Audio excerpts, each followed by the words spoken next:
और आप लोगों का भी बहुत योगदान रहा है फिजिक्स, केमिस्ट्री, बायोलॉजी में। आपका, पूनम मैम का और अंजलि मैम का खासकर बहुत ज़्यादा योगदान रहा है। और जब छूट जाता था तो स्पीड बढ़ा लेते थे, 1.5 एक्स पर कर लेते थे, लेकिन देखते थे पूरा क्लास।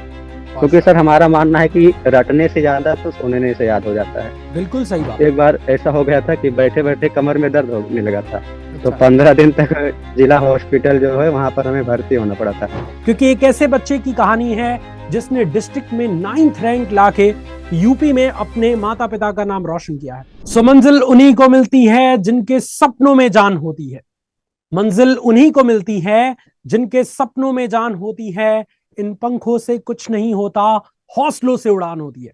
आज एक ऐसी कहानी आप सभी स्टूडेंट्स तक प्रस्तुत करने जा रहा हूं जो आपको इंस्पायर करेगी, जो आपको प्रेरित करेगी अपने आप को बेहतर बनाने के लिए, अपने आप के क्षमता को इंप्रूव करने के लिए, अपने काम में 200% देने के लिए। क्योंकि एक ऐसे बच्चे की कहानी है जिसने डिस्ट्रिक्ट में 9th रैंक लाके यूपी में अपने माता पिता का नाम रोशन किया है। अभी कुछ ही दिन पहले यूपी बोर्ड का रिजल्ट आया है और उसमें एक ऐसा बच्चा जिसके पास उतना रिसोर्सेस भी नहीं है, जो बहुत बड़े खानदान से भी नहीं है, लेकिन उसके हौसले इतने मजबूत थे कि उसने अपने सपने को पा लिया। और आपको प्रेरित करने के लिए ये कहानी हम रिकॉर्डिंग के माध्यम से आप सभी तक प्रस्तुत कर रहे हैं। हमारे साथ है सत्यम। सत्यम, बहुत बहुत स्वागत है आपका हमारे चैनल में। आप सभी स्टूडेंट्स के सामने इस वक्त लाइव हैं। क्या कहना चाहेंगे कि आपकी ये जी जर्नी क्या थी? सबसे पहले तो अपने बारे में बताइए कि आप कौन है, कहां से हैं, आपके पिताजी क्या करते हैं, वगैरह वगैरह। सर, मेरा नाम सत्यम पटेल है और मैं उत्तर प्रदेश के बहराइच जिले से हूँ। सर, मेरे पिताजी का नाम श्री दयाराम चौधरी है और माता जी का नाम श्रीमती वीनस देवी है। सर, मैं यहाँ बहराइच जिले से हूँ और मैंने यहीं से अपनी पढ़ाई स्टार्ट की है। मेरे विद्यालय का नाम राम नारायण सिंह इंटर कॉलेज है, जहाँ पर मैंने विगत 4 वर्षों से वहीं पर पढ़ाई की है, 9th से लेकर 12th तक। और इस साल मुझे बहुत खुशी हुई है कि मेरा रिजल्ट 10th के मुकाबले इस बार अच्छा आया है, आप लोगों के आशीर्वाद से। और आप लोगों का भी बहुत योगदान रहा है फिजिक्स, केमिस्ट्री, बायोलॉजी में। आपका, पूनम मैम का और अंजलि मैम का खासकर बहुत ज़्यादा योगदान रहा है। पिताजी क्या करते जी हैं सत्यम आपके? सर, पिताजी खेती करते हैं गांव में ही, और माता जी वाइफ हाउस वाइफ हैं, वो घर पर रहती हैं। अच्छा, कितने भाई बहन हैं आप? सर, हम 3 भाई हैं और 2 बहन हैं। एक बहन हमसे बड़ी है, एक छोटी है, और ओके, बाकी 2 भाई हैं जो सब छोटे हैं। अच्छी बात है। अच्छा, इंटरमीडिएट का जी रिजल्ट आपका काफी अच्छा रहा, तो मैं ये जानना जी चाहता हूँ कि 10वीं का रिजल्ट आपका कैसा था? एक बार शेयर करना चाहें तो बताइए। सर, 10वीं का हमारा 600 में से 540 अंक थे। और उस समय मतलब उस साल नंबर ज़्यादा थे लोगों के हमसे, तो हमारा स्कूल में तीसरे स्थान पर था। तो उस साल दुख हुआ था क्योंकि पढ़े थे बहुत अच्छे से, और उस समय फ़ोन भी नहीं था, कीपैड का जियो फ़ोन था, तो वो यूट्यूब पर जो क्लास चलती थी वही हम देखते थे। और मैथ में ज़्यादा मेहनत किए थे, लेकिन मैथ्स में कम हो गया था नंबर, तो कोई इसलिए बात नहीं, दुख हुआ लेकिन था फिर भी फिर। हाँ, 600 जी में सर। 540 बहुत बहुत बहुत बढ़िया नंबर है। और जी 10वीं सर। में तो कमाल किया ही किया, और 12वीं में भी कमाल करके सत्यम ने दिखा दिया। और ये बता दिया जी कि जो जो मेहनत करने वाले होते हैं ना, वो कभी हारते नहीं हैं। वो ये नहीं सोचते कि हम एक जगह असफल हो गए तो यही जीवन का अंत है। क्योंकि कई बार सत्यम क्या हुआ है कि इस बार का भी जो रिजल्ट हुआ है उसमें काफी बच्चे हताश हैं कि सर मैंने इतना मेहनत किया था, मेरा रिजल्ट ही अच्छा नहीं है, अब तो मैं कुछ करूंगा ही नहीं। तो देखो, हर असफलता आपको बहुत जी सर। सारी चीजें सिखाती है। वही असफलता आपको जीवन में सीख देगी कि आपको और मेहनत करना है, और परिश्रम करना है, और आगे बढ़ना है। सफलता तो जी लोगों को सर। बावला कर देती है, बट असफलता जी ही सारी चीजें सिखाती है। जैसे सत्यम जी सर। 10वीं क्लास में टॉपर बनना चाहता था, टॉपर बना भी अपने स्कूल में, बट डिस्ट्रिक्ट लेवल पे, चूंकि उस समय काफी ज्यादा अंक मिले थे बच्चों को, तो वो सपना नहीं पूरा हुआ। तो वो हारा नहीं, उससे एक सीख लिया, खूब मजबूती से मेहनत किया, और डिस्ट्रिक्ट में, अपने बहराइच डिस्ट्रिक्ट में 9th रैंक लाके इस बार पूरा का पूरा पेरेंट्स को, टीचर्स को, सबको प्राउड फील करा दिया।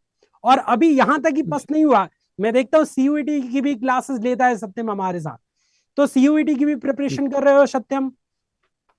जी सर, हम शुरू में जब 11 12th में एडमिशन लिए थे तभी से सीयूईटी के क्वेश्चन हल करना शुरू किए थे। तो पहले आपका एक चैनल था सीयूईटी हिंदी नाम से, तो उस पर हम केवल क्वेश्चन के वीडियो देखते थे, केवल फिजिक्स के। अच्छा, लेकिन बाद में जब पेपर नजदीक आया तो आप लोगों ने बोर्ड के लिए खासकर चैनल बना दिया। तब हमें उस समय बता रहे हैं बहुत खुशी हुई हम लाइव चैट में कमेंट भी किए थे, आपसे बात भी किए थे जब आप क्वेश्चन सॉल्व करा रहे थे पेपर से पहले फिजिक्स का। अच्छा अच्छा। तो उस समय बहुत खुशी हुई कि आप लोगों ने खासकर यूपी बोर्ड के लिए इतना काम किया। अलग सेपरेटली चैनल जैसे बना दिया सीयूईटी से हटके।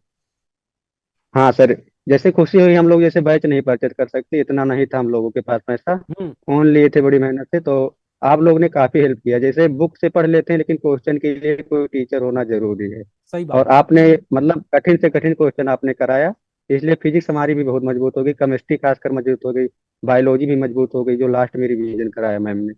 बहुत बढ़िया सत्यम, बहुत बढ़िया भाई। और देखो एक चीज हमेशा याद रखना कि ये बच्चा यहीं तक नहीं रुका है। और मैं पूरा विश्वास दिलाता हूं सबके सामने अभी कि ये बच्चा सीयूईटी में भी बहुत अच्छा करेगा, क्योंकि इसके हौसले मजबूत है। और मैंने स्टार्टिंग में भी कहा कि पंखों से कुछ नहीं होता, हौसलों से उड़ान होती है। सो अब इस इंटरव्यू को आगे बढ़ाते हैं। मैं जानना चाहूंगा सत्यम, चूंकि आप काफी अच्छा किए हैं इस बार अपने इंटरमीडिएट के एग्जाम में, आपका दिनचर्या कैसे था, डेली रूटीन क्या था? कई बार क्या होता है ना कि टॉपर्स के डेली रूटीन को फॉलो करने का एक होड़ मच जाता है। हर बच्चा टॉपर के जी रूटीन को फॉलो करना चाहता है, जबकि आप जानते हैं कि सबकी कहानी अलग अलग है।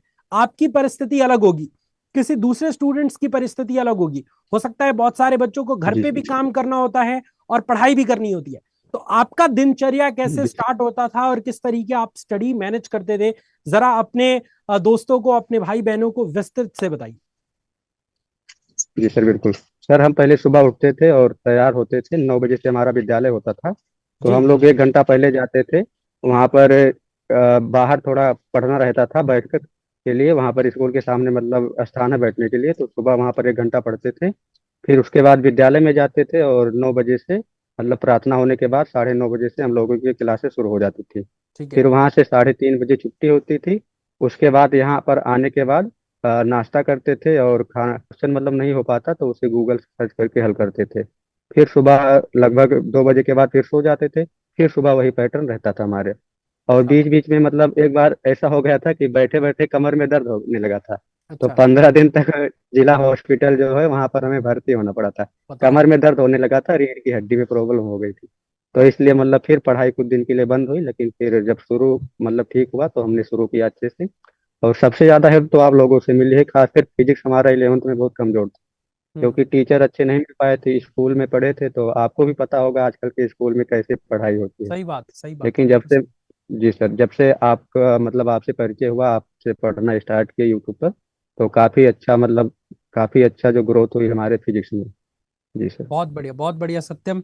ये किस इंस्पायरिंग स्टोरी भी है बच्चों की। देखो कई बार क्या होता है ना कि परिस्थितियां तुमको रोकने की कोशिश करती है, जैसे सत्यम के केस में हुआ कि स्टार्टिंग से अच्छी तरीके से तैयारी चल रही थी, बट बीच में ऐसा हुआ कमर में दर्द होने लगा, जिसकी वजह से इसको हॉस्पिटलाइज भी होना पड़ा 15-20 दिन तक। और उस 15-20 दिन में मुझे नहीं लगता कि कुछ भी पढ़ पाए होगे सत्यम, है ना? जी नहीं सर, उस 15-20 दिन में कुछ नहीं, वहां पर डॉक्टर ने एकदम से मना कर दिया कि आप बैठिए मत, अब मतलब बताओ। लेटे ही रहना पड़ता था स्ट्रेचर हाँ। पर वहां पर। अब बताओ, 15-20 दिन एकदम से पढ़ाई छूट गई, और ये किस महीने की बात है सत्यम?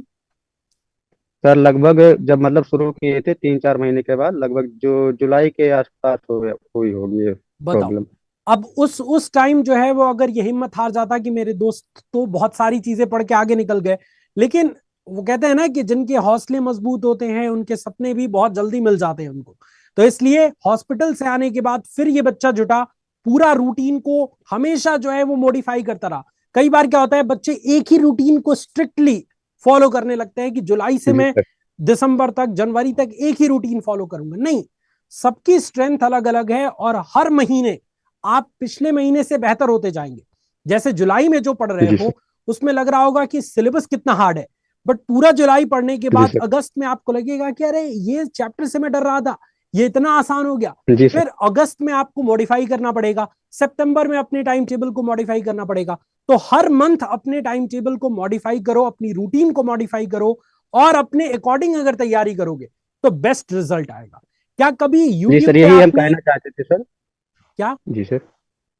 सर हम ये कहना चाहते थे कि जैसे हम 12th से पहले कभी टाइम टेबल नहीं बनाए थे, जब समय मिले जब ही पढ़ लो, दिन हो रात हो, जब समय मिले जब भी पढ़ लो। लेकिन 12th में हम कई वीडियो देखे यूट्यूब पर, तो उन हम्म। लोगों ने बताया कि टाइम टेबल होना जरूरी है, क्योंकि इस साल आपका बोर्ड का एग्जाम है। तो हम सोचे शायद यही गलती की थी, टाइम टेबल नहीं बनाया था तो 10th में इतना कम नंबर हो गया। तो इसलिए अच्छा सोचे कि इस बार टाइम टेबल भी बना कर देख लेते हैं कि इससे कुछ फायदा होता है कि नहीं। तो डेफिनेटली फायदा तो हुआ। अच्छा, टाइम टेबल किसी दूसरे का फॉलो किया कि अपने अकॉर्डिंग बनाया? नहीं सर, यूट्यूब पर हम वीडियो देखे थे तो उसमें बताया था एक यूट्यूबर जी प्रशांत किरण नाम से, कि आप अपने हिसाब से टाइम टेबल बना लीजिए। तो अच्छा हम बनाए कई बार, मतलब 2-3 बार बनाए तो फॉलो नहीं कर पाए, फिर मतलब धीरे धीरे आदत पड़ गई, क्योंकि उससे पहले कभी टाइम टेबल बनाकर पढ़े नहीं थे कि उसी टाइम पर बैठ के क्लास देखना है, जो टाइम सेट किए हैं उसी टाइम पर अलार्म लगाना है, उठना है। तो मतलब आदत लगी, 15-20 दिन में आदत डालनी पड़ी उसकी। सही बात है, बहुत बढ़िया। अच्छा, जी कई सर। बार ये जाया जाता है कि कई बार ये जाना जाता है कि हम वो चीज बिलीव ही नहीं कर पाते कि हम वाकई में डिस्ट्रिक्ट में 9th नंबर लाए हैं, मतलब 9th रैंक लाए हैं। तो क्या जी आपको सर। ये बिलीव था कि आप ये कर जाएंगे, कि जब सुना जी कि सर नहीं। डिस्ट्रिक्ट में 9th रैंक है तो एकदम से चौंक गए? जी सर, ये बिल्कुल नहीं सोचे थे, और जब हम रिजल्ट चेक किए तो देखे 544 नंबर। तो हम सोचे तो 2% तो हाई स्कूल से भी कम है, तो इस बार तो स्कूल में और रैंक नहीं होगी। लेकिन जब देखे स्कूल में तो मतलब दो लोग हैं जिनका 400 से ऊपर है, एक लोग का 403, एक अच्छा लोग का 428। और अच्छा बाकी फिर कुछ देर के बाद हमारे प्रिंसिपल जी ने मतलब जो डिस्ट्रिक्ट टॉपर की लिस्ट होती है वो भेजा। तब हमें पता चला कि 9th रैंक आई है, हमें नहीं लगता था कि आएगा, क्योंकि वही तो। 10th में सर नंबर कम हुआ था तो हम बहुत पछताए थे, सोचे थे अब हो नहीं पाएगा कुछ। हाँ, कई बार होता है कि हम वो चीज नहीं सोचते हैं कि हमें वो मिलेगी। जैसे आप में से बहुत सारे बच्चे जो अभी सीयूईटी की तैयारी कर रहे हैं, उनको लगता है कि सीयूईटी निकलेगा कि नहीं निकलेगा। बट अभी 2 से 3 महीने बाद जब आप ड्रीम कॉलेज में होंगे ना, और जब ये पीछे की बातें सोचेंगे, तो आप हंसेंगे कि अरे यार, मैं बिना मतलब का जो है वो ये टेंशन ले रहा था। जैसे सत्यम ने कभी नहीं सोचा था कि डिस्ट्रिक्ट में 9th रैंक आएगा, बट आया ना, क्योंकि इसने मेहनत अच्छे से करी थी, पूरा अपना 100% दिया था, है ना? अच्छा जी सत्यम, सर। हमारे चैनल यूपी बोर्ड साइंस अड्डा से आप कब से जुड़े, और सीयूईटी हिंदी मीडियम से कब से जुड़े थे? क्योंकि सर साइंस अड्डा तो सीयूईटी। लास्ट में स्टार्ट हुआ हमारा। जी सर। साइंस अड्डा नहीं सर, नाम है अड्डा यूपी, और मतलब 247 ऐसा करके नाम है। हाँ हाँ और एक साइंस का अलग से है, इस पर हाँ। मतलब आर्ट की भी क्लासेस आती थी, अली सर हम्म। पढ़ाते थे। हम्म वो देखे थे हम, अच्छा लगता था, मतलब हम आर्ट नहीं लिए हैं लेकिन अच्छा लगता था क्लास।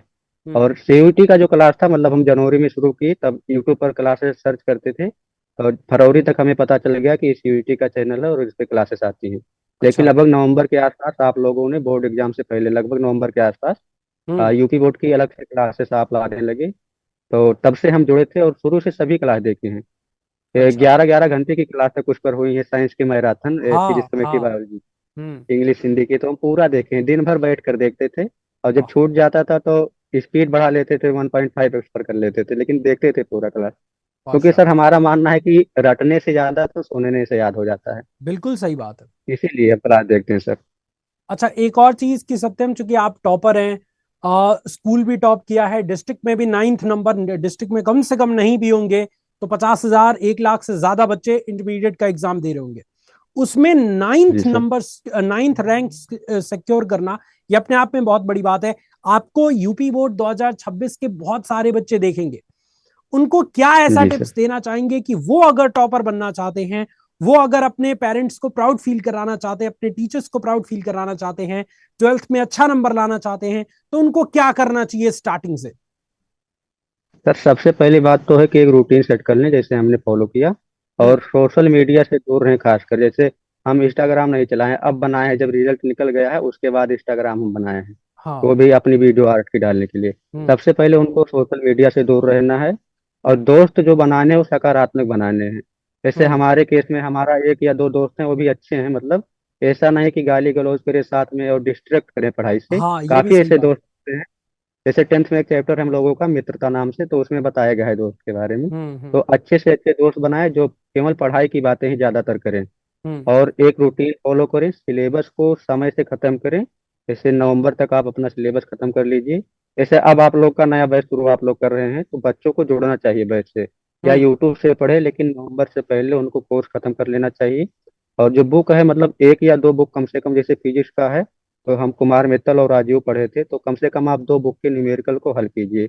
और यूट्यूब से जितना हो सके, जैसे पढ़ाई जितना कर लीजिए वो नुकसानदायक नहीं होता है, फायदेमंद होता है। सही बात। तो जितना हो सके जी सर, जितना हो सके उन्हें ज्यादा से ज्यादा पढ़ना है। और पढ़ाई में इस साल बोर्ड का एग्जाम है तो ज्यादा समय देना है उनको। जैसे हम्म। 11th बीत गया, कुछ लोग ऐसे होंगे जिनका सिलेबस भी नहीं कंप्लीट होगा, तो अभी 1 महीने 2 महीने का समय है, आप सिलेबस चाहे तो कंप्लीट कर सकते हैं, या आप ट्वेल्थ को स्टार्ट कर सकते हैं। और अच्छे से मतलब पढ़िए, ज़्यादा समय दीजिए।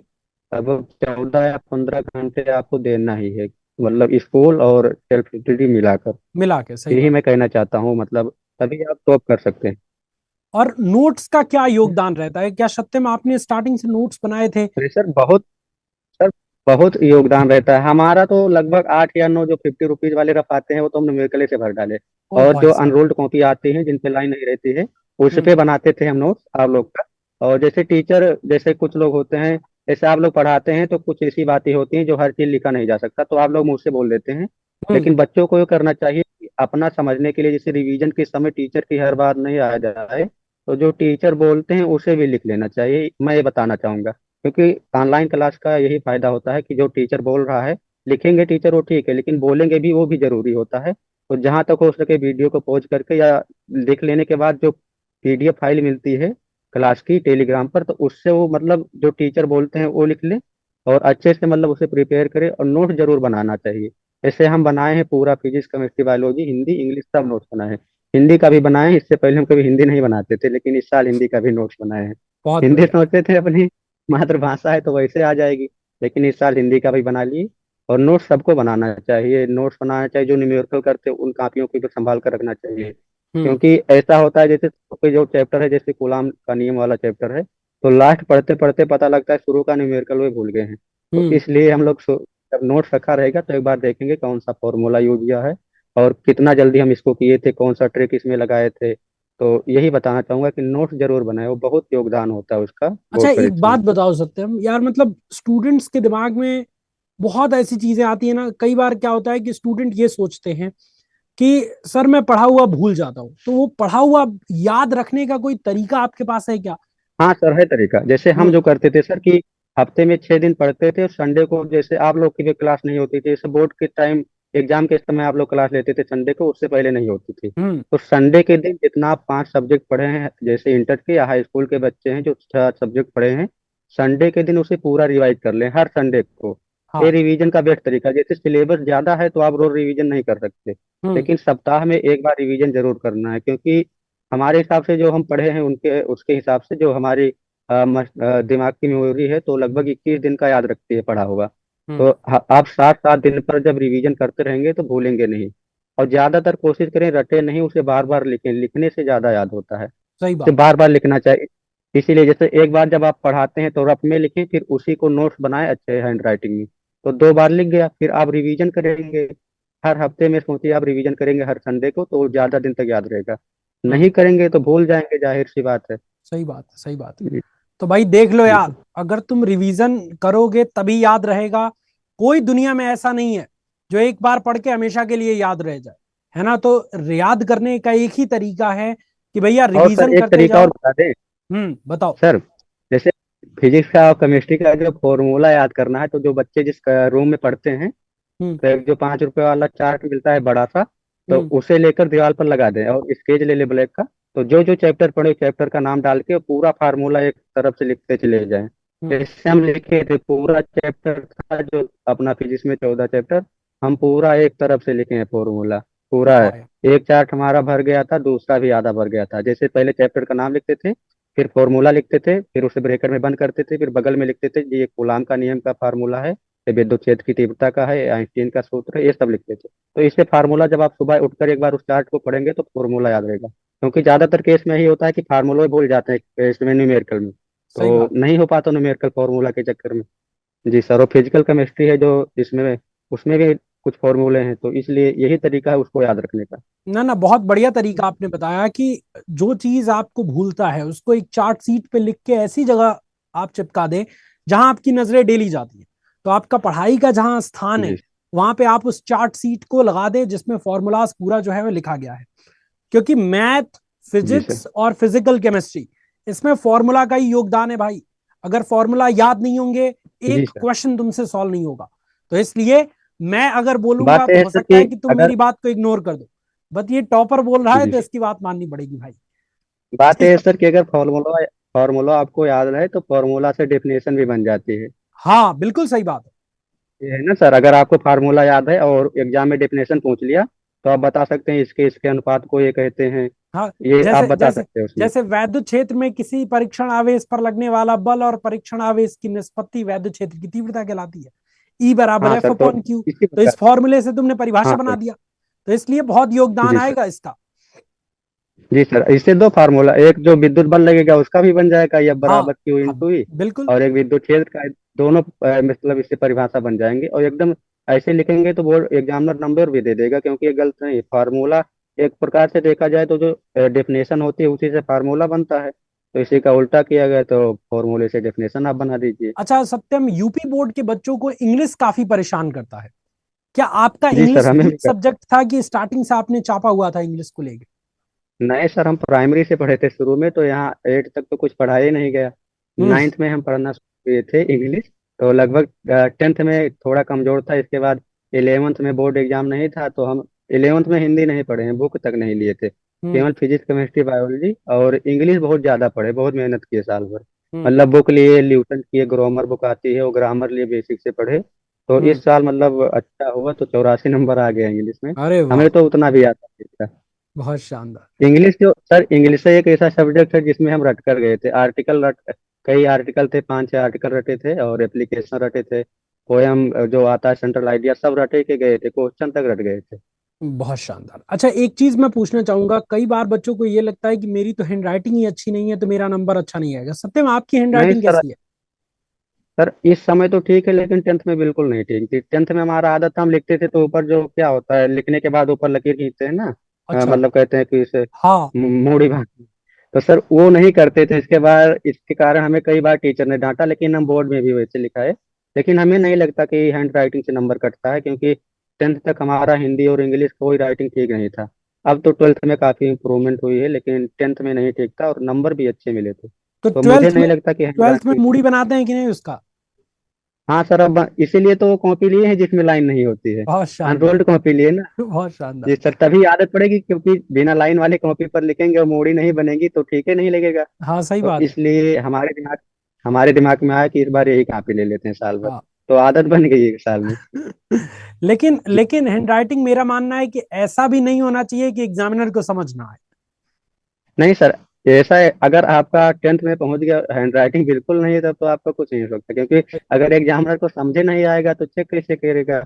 और एक बात और है, जैसे हैंड राइटिंग जब अच्छी होती है तो लगभग 1 2 नंबर हमें लगता है ज्यादा ही दे देता है एग्जामिनर, हम्म। खुश हो जाता है। ये हम्म। बात है सर, अगर आपके सामने 2 थाली रखी गई है भोजन की, और एक का भोजन मतलब बहुत स्वादिष्ट है, लेकिन वो देखने में ठीक नहीं लग रहा, दूसरा भले ही बेकार है लेकिन वो सजा है, उस पर सैलड रखा हुआ है, अचार है, तो आपको खाना नहीं तो आप देख के जरूर बता देंगे कि ये वाली कहाँ, मतलब ये वाला भोजन सही है। तो ऐसे ही एग्जामिनर होता है, अगर उसके पास ज्यादा समय नहीं है तो आपका हैंड राइटिंग देखेगा, हेडिंग देखेगा, फिर वो बता देगा कि मतलब लगेगा उसको कोई बच्चा जानकार है, कॉपी इसने अच्छी लिखी है, तो जरूरी है कि नंबर वो देगा। बहुत बड़ी बात कही, बहुत बड़ी बात। शुक्रिया सत्यम हमारे साथ जुड़ने के लिए, बहुत अच्छा लगा। और काफी जी प्राउड फील होता है यार कि हम जिस स्टूडेंट्स को पढ़ाते हैं वो काफी काबिले तारीफ काम कर रहे हैं, काफी अच्छा रिजल्ट ला के अपने पेरेंट्स का नाम रोशन कर रहे हैं, टीचर्स का नाम रोशन कर रहे हैं, और ऐसे ही आगे बढ़ते जा रहे हैं। लास्ट में मैं जी बस सर। इसी से समाप्त करूंगा कि जैसे सत्यम ने ये कहा कि अपने दोस्तों को चुन चुन के बनाओ, ऐसा नहीं है किसी के साथ दोस्ती कर लो। क्योंकि एक जी सर। बहुत अच्छे सफल इंसान ने कहा था कि तुम अपने 5 दोस्तों के नाम बताओ, मैं तुम्हारा फ्यूचर बता दूंगा। तुम जैसे इंसान के साथ रहोगे, जैसे दोस्तों के साथ रहोगे, वैसे ही तुम्हारा जो है वो फ्यूचर बन जाएगा। तो अच्छे दोस्तों जी के सर। साथ रहो। लास्ट में मैं सत्यम से यही कहना चाहूंगा कि लास्ट में अगर कुछ कहना है सत्यम तो कहिए, फिर हम एंड करते हैं इस सेशन को। अब यही कहना चाहते हैं सर कि अगर हो सके तो जैसे हम आगे एडमिशन लेने के बाद नीट की तैयारी शुरू करेंगे, अच्छा। अगर हो सके तो आप नीट की फिजिक्स पढ़ाना स्टार्ट कर दीजिए, बस बिल्कुल आपसे भाई, बिल्कुल। से मैं रिक्वेस्ट करता हूँ सर, क्योंकि हमें नहीं लगता कि आपसे अच्छा और कोई फिजिक्स पढ़ा पाएगा, हम पढ़े हैं आपसे साल भर, तो हमें पता है। बहुत जैसे बहुत आपने जो शुक्रिया। सीटेशन कराए हैं वो लगभग नीट लेवल के होते हैं, तो आप कोशिश कीजिएगा कि शुरू करें उसकी भी क्लास। नहीं नहीं, हमारा अगर नीट थ्योरी नहीं तो नीट अड्डा हिंदी मीडियम का भी चैनल है, मैं उस पर कोशिश करता हूँ कि मैं आऊँ इस पे। ठीक है। जी सर, तो आप क्वेश्चन ही करा दीजिएगा तो ज़्यादा हेल्पफुल रहेगा हमारे लिए और ठीक। बच्चों के लिए भी। ठीक है जी सर। सर। बहुत बहुत शुक्रिया। Thank you so much students for watching this video. मिलेंगे किसी और टॉपर्स के साथ, तब तक अपना ख्याल रखिए और तैयारी स्टार्ट कर दीजिए। जय हिंद।